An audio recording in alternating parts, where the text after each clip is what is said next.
Commissioner Escamilla, Commissioner Leo, Commissioner Oliva, Here. Commissioner Pham, Here. Commissioner Wu, Here.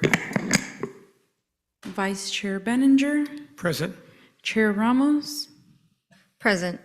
Chair, quorum has been reached at 5:34 p.m. Thank you. I'm now going to have Vice Chair Benninger lead us in the Pledge of Allegiance.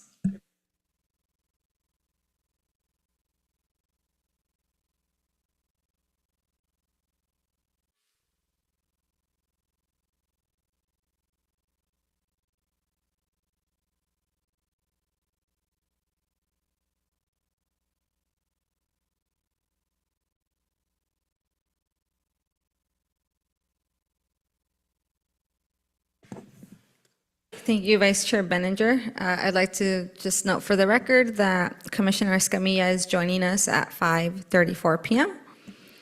Before we begin, I would like to remind my fellow commissioners to turn your microphones on when speaking and off when not speaking.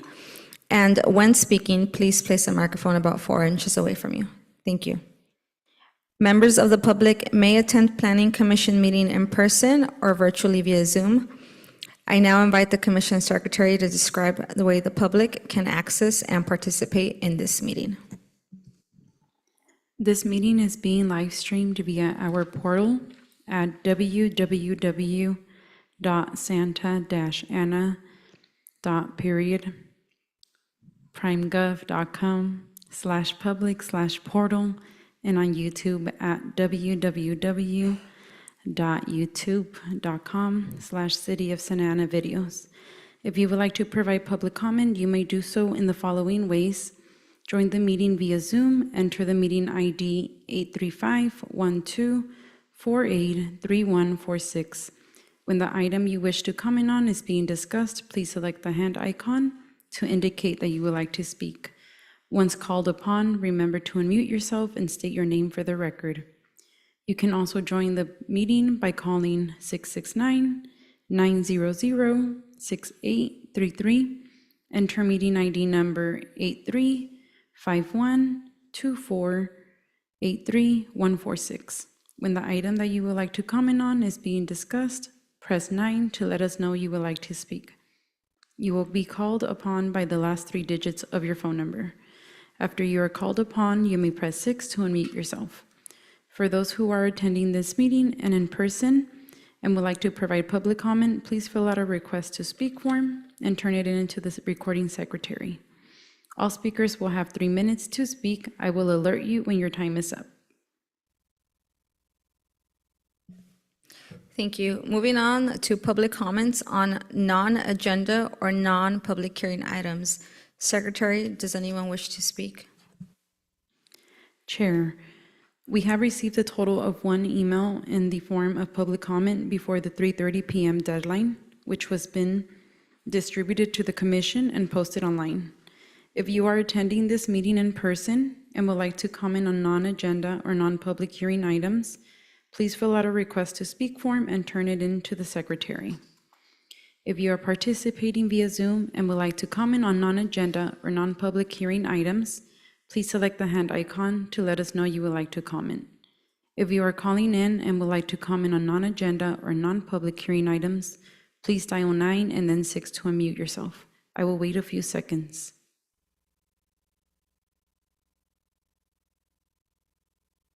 Chair, we do not have any speakers. Thank you. Now moving on to the consent calendar. We'll have 1 motion for all consent items unless an item is pulled for separate discussion. Is there a motion to approve item A, minutes from October 13th, 2025, and item B, excused absences? I move. Thank you. We have a motion from Commissioner Wu. Do I have a second? I'll go ahead and second. Thank you, Commissioner Escamilla. Secretary, can you please call for a roll call vote? Commissioner Escamilla, Aye. Commissioner Leo, Commissioner Oliva, Aye. Commissioner Pham, Commissioner Wu, Aye. Vice Chair Benninger, Aye. Chair Ramos. Aye. Motion approved by majority vote with Commissioner Leo absent. Thank you. We're now going to start the business calendar. Sorry, did I interrupt you? Okay, thank you. We're now going to start the business calendar as that concludes the consent calendar items. We're moving on to the public hearing. I will now review the process for the public hearing so that everyone knows what to expect. Staff will provide a presentation and answer questions from the commission. The public hearing will be opened. The applicant will be given the opportunity to speak, limited to 15 minutes. Members of the public will be given the opportunity to comment, limited to 3 minutes. The applicant will be given the opportunity to respond to comments made by the public, limited to 5 minutes. The public hearing will be closed. Discussion will return to the commission with formal action taken to approve, deny, or continue review of the application. Please consider the following suggestions when organizing your comments. You may state your name and address, strictly voluntary. State whether you support, oppose, or are neutral to the proposal. Your statement should include all pertinent facts within your knowledge.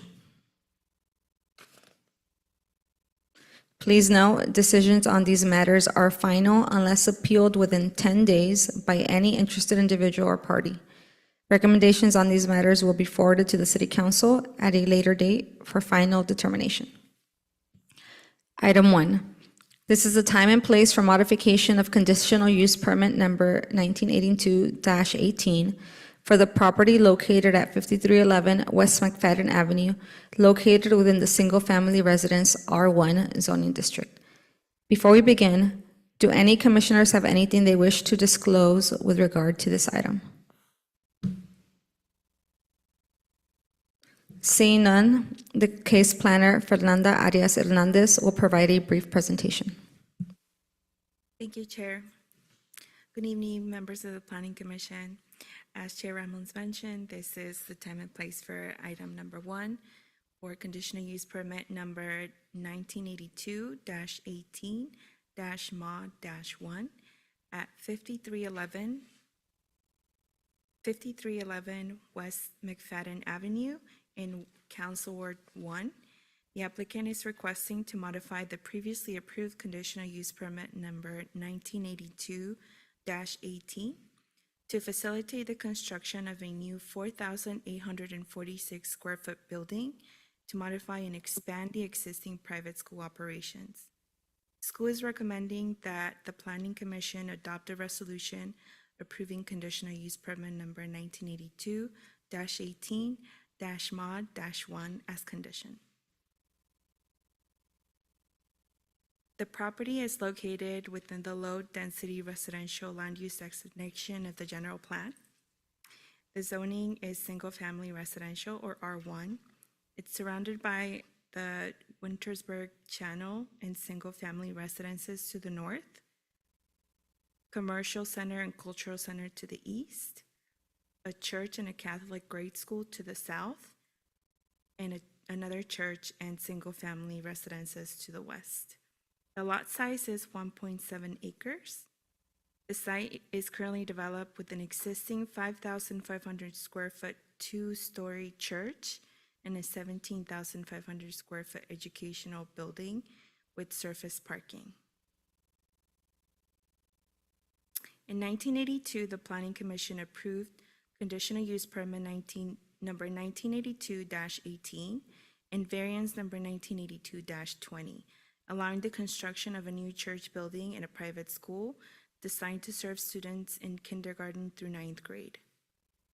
The CUP allowed the church and private school uses in the R1 zoning district, and the variance allowed the reduction in parking with 88 parking spaces. At the time of construction, the private school facility was designed to accommodate elementary students serving pre-kindergarten through 6th grade. While the CUP allowed private school and allowed the private school extending through 9th grade, the 17,500 square foot building didn't provide the necessary floor area or capacity to serve students above the 6th grade. the school's operational program and curriculum were limited to elementary education, and no middle school grades were implemented under the existing CUP. The slide shows the church as it exists today. As you can see, the church is located in the front, and the existing educational building is in the rear.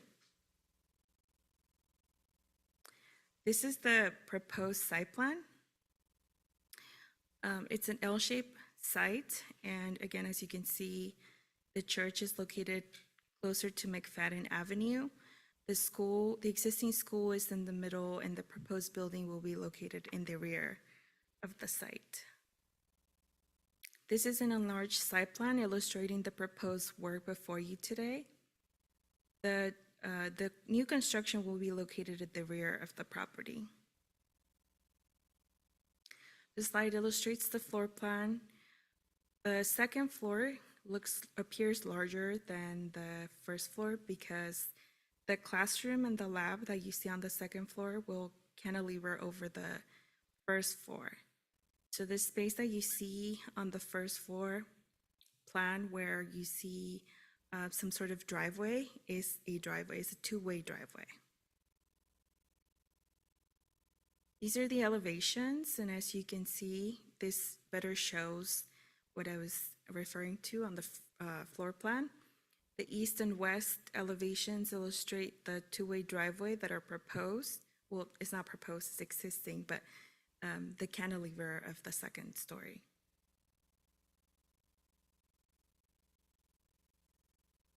The current enrollment of the school is 180 students, and they're proposing a maximum of 195, which is an 8% increase. The hours of operations will remain the same. The school administrative offices will remain from 8 a.m. to 4 p.m. Regular school hours will be 8 a.m. to 3:15 p.m. And after-school activities, which include sports and enrichment activities, will take place from 3:30 p.m. to 5:30 p.m. In regards to noise control, there are no additional playground areas proposed with this project. The recess breaks will continue to remain staggered. Pre-kindergarten through kindergarten will be 10 a.m. to 10:20 a.m. First grade through fourth grade will be 12 p.m. to 12:45 p.m. Fourth grade through eighth grade will be 12:45 p.m. to 1:30 p.m.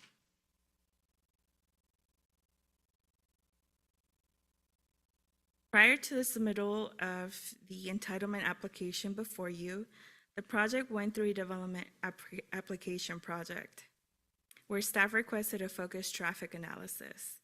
The traffic management report or analysis illustrated that the staggered dismissal that will begin at 3:10 p.m. for kindergarten through sixth grade. There will be approximately 30 students in pre-kindergarten that will be picked up before noon or after or between 2 p.m. and 3 p.m. And then 40 students that are in the after-school program that will be picked up between 3:30 and 5:30 p.m. Student dismissal will be supervised by school staff, and there is on-site security that will monitor traffic circulation. Additionally, the pickup and drop-off locations for pre-kindergarten through kindergarten happen at 5305 West McFadden, which is located to the east of the site. They have, in the traffic analysis, they showed that they have an agreement with the site. On-site pickup and drop-off will happen first through sixth grade, and there will be no interference with the hours of operation of the existing church and the property located at 5305 West McFadden, which is a cultural center. The project is consistent with the general plan land use designation of LR7 or low residential, and several goals and policies seeking to grow responsibly, accommodate land use needs, contribute to the creation of complete neighborhoods, and remain compatible with surrounding land uses. In accordance with the California Environmental Quality Act, the project is exempt from further review per section 15314, or Class 14, for minor additions to the school. This exemption consists of minor additions to existing schools within existing school grounds where the addition does not increase the original student capacity by more than 25% or 10 classrooms.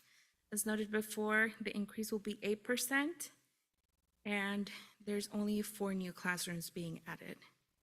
Based on this analysis, a notice of exemption, environmental review number 2023-34, will be filed with this project, and there is no fiscal impact associated with this action. As such, staff is recommending that the Planning Commission adopt a resolution approving conditional use permit number 1982-18-mod-1 as condition. And staff is available for questions or concerns. Thank you, Fernanda.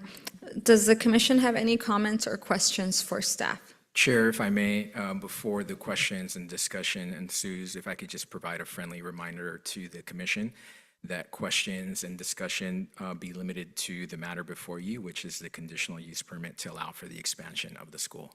Thank you. Thank you for that reminder. Does the commission have any comments or questions for staff? Commissioner Escamilla. Yeah, thank you.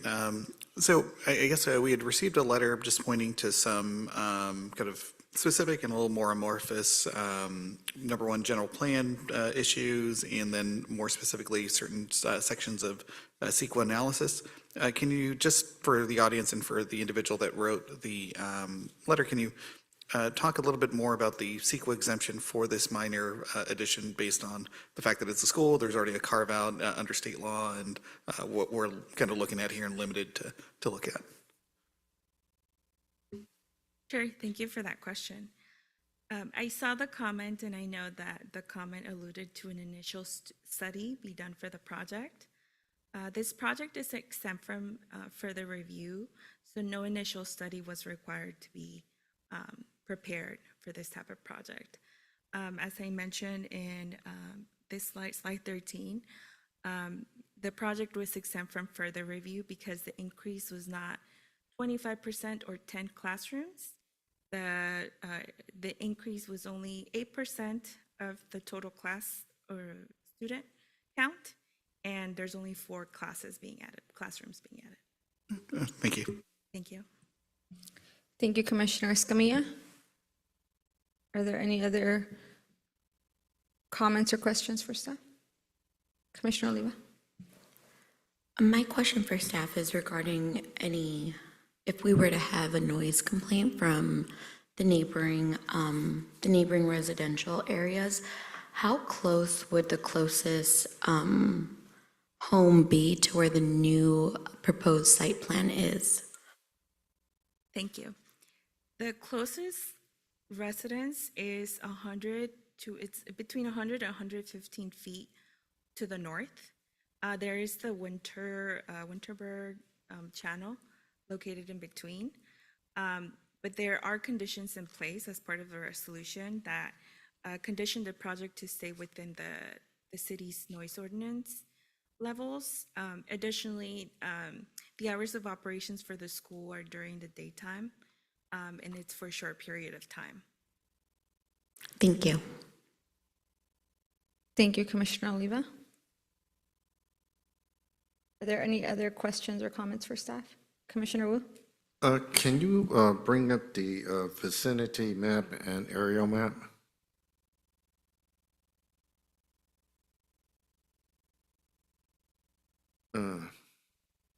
We have a big circle here with a little green square. Is the green square the subject property?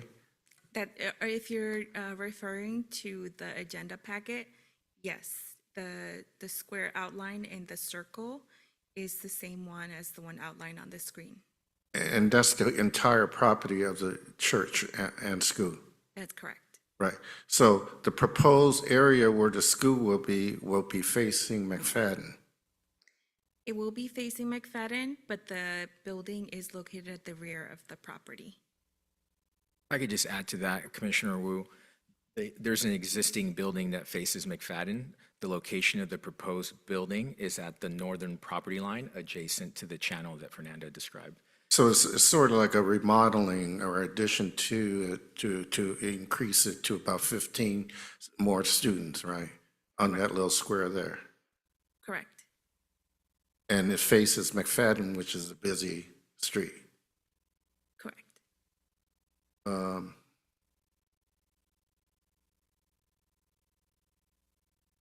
And how long has the school and church been there? It was approved in 1982 originally, but I believe construction started in 1983. So it was probably around that time. So it's been there for a while. Correct. Thank you. Thank you, Commissioner Wu. Go ahead, Commissioner Finn. It's a little bit harder to understand on the site plan, but on the elevation, it looks like you mentioned, the building cantilevers over the existing drive. I'm sure we've looked at it, but that has OCFA clearance for headroom, because I know there's a fire access, right? Yes, this did go through the development project review, and OCFA approved the clearance that they're providing at 13 feet and 6 inches. That's all for me. Commissioner, Vice Chair Beninger. Thank you. This addition is being built on the land. Is that land being used for parking right now? Thank you. It is not being used by parking. It is it looks like it's just, Okay, so Or is that actually the parking? question is that they're not losing any parking, their parking's not changing, so pushing cars in the neighborhood would be no different than what is now. If they do that, they may not even do that, so. that's correct. Yeah. That's all I have right now. Thank you.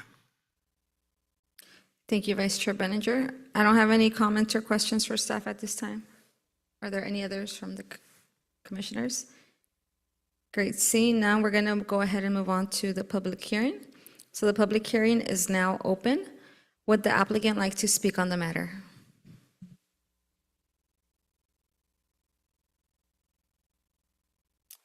Good evening, Commissioners. My name is Jim Gartner. I'm the architect on the project. My address is at 2301 North Rosewood Avenue in Santa Ana. I've been here for 37 years practicing architecture, so I'm familiar with the area, and I'm here if there's any other questions about the project. You kind of asked them already, but if there's anything else you can think of, let me know. Thank you. Do any commissioners have any questions for the applicant? Vice Chair Beninger. I'm sorry, just curiosity, classrooms will be state-of-the-art classrooms? Want to describe a little bit? Yeah, I mean, it's a brand-new building, and it'll be, state-of-the-art classrooms, elevator for access, exit stairway added to it. It's quite a ways in the back there. And we tried to make the architecture similar to what's there now, so kind of blend in. We worked with staff on it quite a bit on the last few years, so they've been very helpful with the whole project, really. Thank you. Thank you. Commissioner Wu. Not that I have an issue with intrusion, because we have a lot of properties where we have existing schools in residential now. So they're kind of accessible.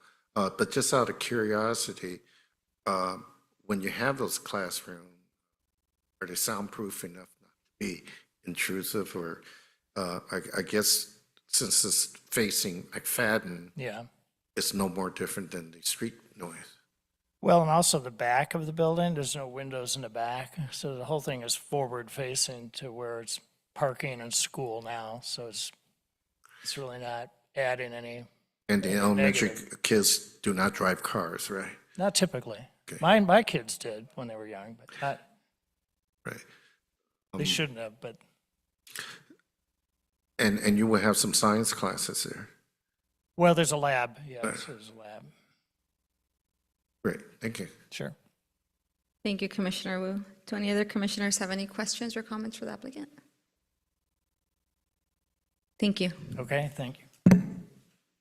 Recording Secretary, have we received any written communication, or is there a member of the public that would like to comment on this item?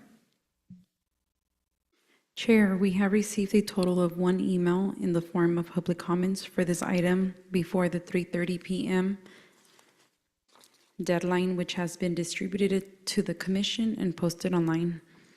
If you are attending this meeting in person and would like to comment on this item, please fill out a request to speak form and turn it into the secretary. If you are participating via Zoom and would like to comment on this item, please select the hand icon to indicate that you would like to speak. If you are calling in and would like to comment on this item, please dial 9 and then 6 to unmute yourself. I will wait a few seconds. Chair, we have one speaker via Zoom. Edward Gutierrez, if you can please unmute yourself, you will have 3 minutes to speak.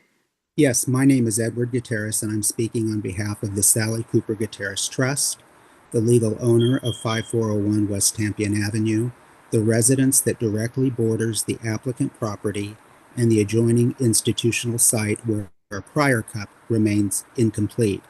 Because our property shares a boundary line with the project site, we are the residents most directly impacted by this proposed two-story classroom expansion. Earlier today, I submitted a written opposition statement on behalf of the trust, its residents, and beneficiaries. That statement outlines procedural and legal deficiencies, including the absence of a cumulative impact study and a lack of documentation showing compliance with CEQA, Fair Housing Act, and the ADA. I respectfully request that this opposition statement and all supporting materials be acknowledged as received and reviewed prior to any decision being made. The matter should be continued pending an independent, cumulative, and adjacency-based impact review. This is not an opposition to education. It is a request for due process, proper environmental review, and the protection of the R1 neighborhood rights guaranteed under state law. The documents that you've presented today are in fact in error. The parking structure that appears in your diagram is in fact a playground. It is not parking facilities. The noise levels have never been recorded or evaluated as nuisance driven.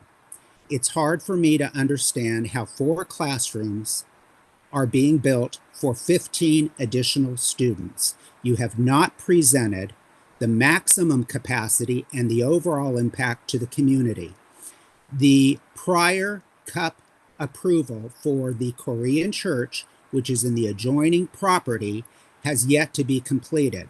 Therefore, traffic infringement within the community has not or cannot be measured. Again, your decision and your interpretation of regulations is failed. They are deficient and they do not support R1 zoning.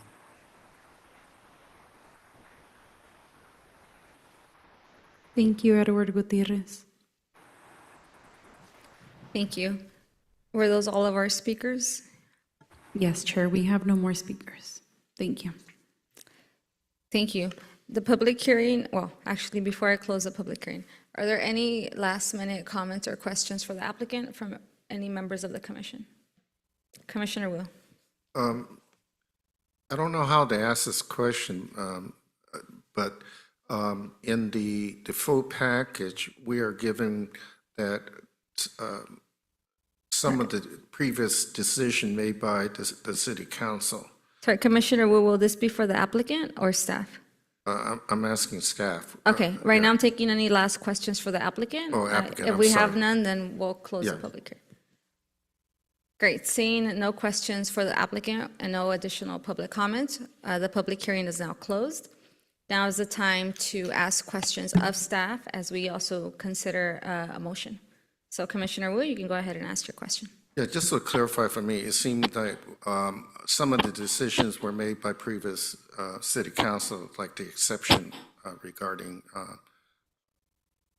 question that Commissioner Escamilla asked, right?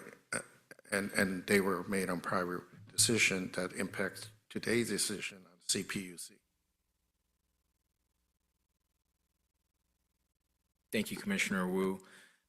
The reference that Commissioner Escamilla was making and that we received in written communication wasn't referring to a past action by City Council, rather a reference to California law, CEQA, and the exemptions found within it. So the exemption that this project qualifies under, as Fernanda articulated, is pretty straightforward and clear, and this project meets all the criteria to be exempt pursuant that classification of exemption per the law.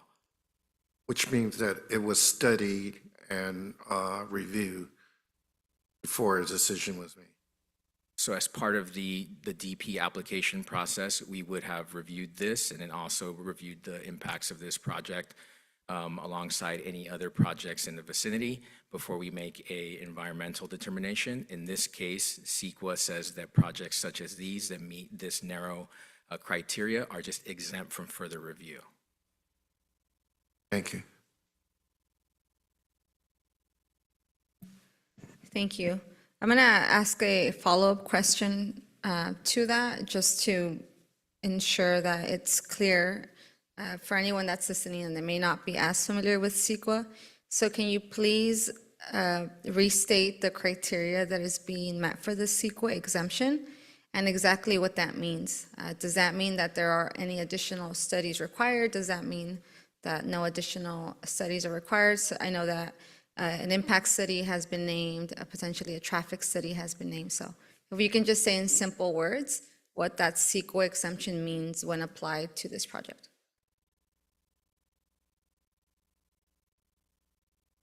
Thank you. Let me pull up the slide. Thank you.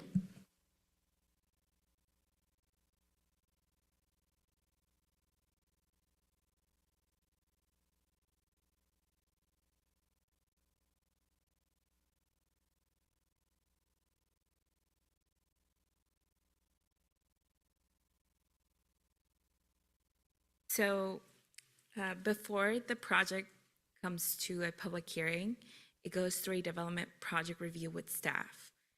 And during that review, staff, it includes planning, building, public works, and other agencies, we request additional information to make sure that the project complies with all regulations, city and state.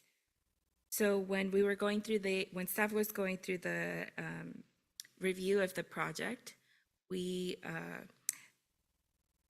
identified the CEQA exemption class 14, and it's in section 15314 of the CEQA guidelines, which state that minor additions to school that do not exceed 25% capacity or 10 classrooms are exempt from further CEQA review, meaning no additional environmental studies were completed because the project is only proposing an 8% increase and 4 classrooms. So they do not exceed what this exemption allows them to. If they were doing more than 25% and more than 5 classrooms, then further studies would have been completed before taking the project to public hearing. Thank you. So just a follow-up to that. So because they're exempted by CEQA, then there is no impact study that is necessary, correct? Correct. And then no traffic study is necessary either, correct? No traffic study is required, but they did complete a focused traffic study, and they also did a parking study for this as part of the development project review, and I think they are part of the exhibits of today's staff report. Thank you. And just again, for the record, can you share what the findings of those studies were? Yeah, so I can go through the slide. So the traffic management Analysis discovered that through the staggered dismissals, no additional traffic impacts would happen. The staggered dismissals are controlled by staff and on-site security. And I can personally tell you, when I went to the site to do a posting, they do have security on site mitigating any potential issues. And then they also showed that through pickup and drop-off locations, because for pre-kindergarten and kindergarten, those pickups and drop-offs happen off-site at the adjacent site, it diminishes the amount of traffic that it causes, that, potential addition can cause. And then 1st through 6th grade, that pickup and drop-off happens on-site, and it will continue to happen that way. And then there are no interference with hours of operation of this church and the property where pre-kindergarten and kindergarten students are being picked up. So that's what the traffic management analysis showed. Thank you. Madam Chair, if I may, for the record as well, what the speaker and the written letter are probably alluding to is that in the CEQA guidelines, you do have referenced stating that you can't use an exemption if there is commutative impacts that would be significant. But what we are saying is that there is no impacts that would be significant because the expansion, it occurs entirely within the site, and it's not expanding or introducing a new use. It's a use that's already existing at this location. So because of the analysis that staff did, we determined that the exemption is the more appropriate exemption to use, which allows cities to use the exemption if there's no more than 25% increase in student enrollment. And so that's kind of why we landed at this situation. Thank you for that additional explanation. Are there any other questions or comments for staff at this time? Great, seeing none, do we have a motion? I'll make a motion that we approve this modification. Thank you, Vice Chair Benninger. Is there a second? I'll second. Thank you, Commissioner Escamilla. Secretary, can you please call for a roll call vote? Commissioner Escamilla, Aye. Commissioner Leo, Commissioner Oliva, Aye. Commissioner Pham, Aye. Commissioner Wu, Aye. Vice Chair Benninger, Aye. Chair Ramos. Aye. Motion approved by majority vote with Commissioner Leo absent. Thank you. That concludes the business calendar. Moving on to staff comments. Does the commission have any closing comments or questions for staff? Commissioner Escamilla. Thank you, Chair. So this might be more for the Historic Commission, but wanted to give it to staff before I forget.